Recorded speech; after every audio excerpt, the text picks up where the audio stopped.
Greetings, agriculturists. Damian Mason talking to you now about a topic that I've been all over social media with, and I want to make sure that you're seeing this article. In the battle for the American West, the Cowboys are losing. A Wall Street Journal piece that points out that since 1979, we've gone from 22,000 ranchers and 12 million head of cattle on Bureau of Land Management property to 18,000 ranchers and 7 million head of cattle on public land. You say, well, is that because of economics? Why exactly is that? I'll tell you that it's probably mostly because of environmentalism.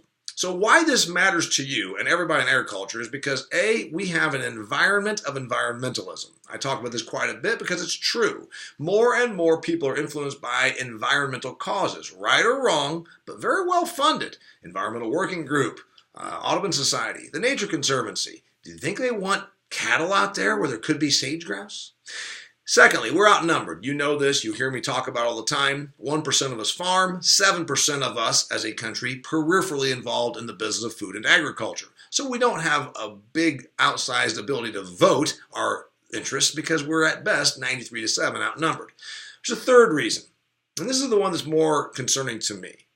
When it comes to a PR debate, we completely lose to environmentalists and the agenda that is pushed by much of the media, which does tilt more pro-government. In the old days, there was a cowboy culture embracement, if you will. We liked cowboy culture. Roy Rogers, Gene Autry, Cowboy Bob, you know what I'm talking about. You listened to him, you saw Hopalong Cassidy.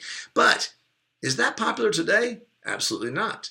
Look at the culture of agriculture.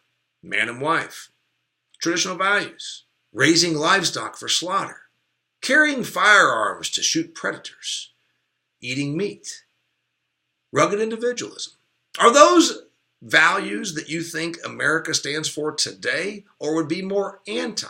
And that's why we must, as an industry, concern ourselves. They can take away the leases on BLM ground and probably will make up for it with beef numbers somewhere else being produced. But the bigger concern for us should be this. Are we involved in a culture war, and will the culture of agriculture be completely maligned and defeated?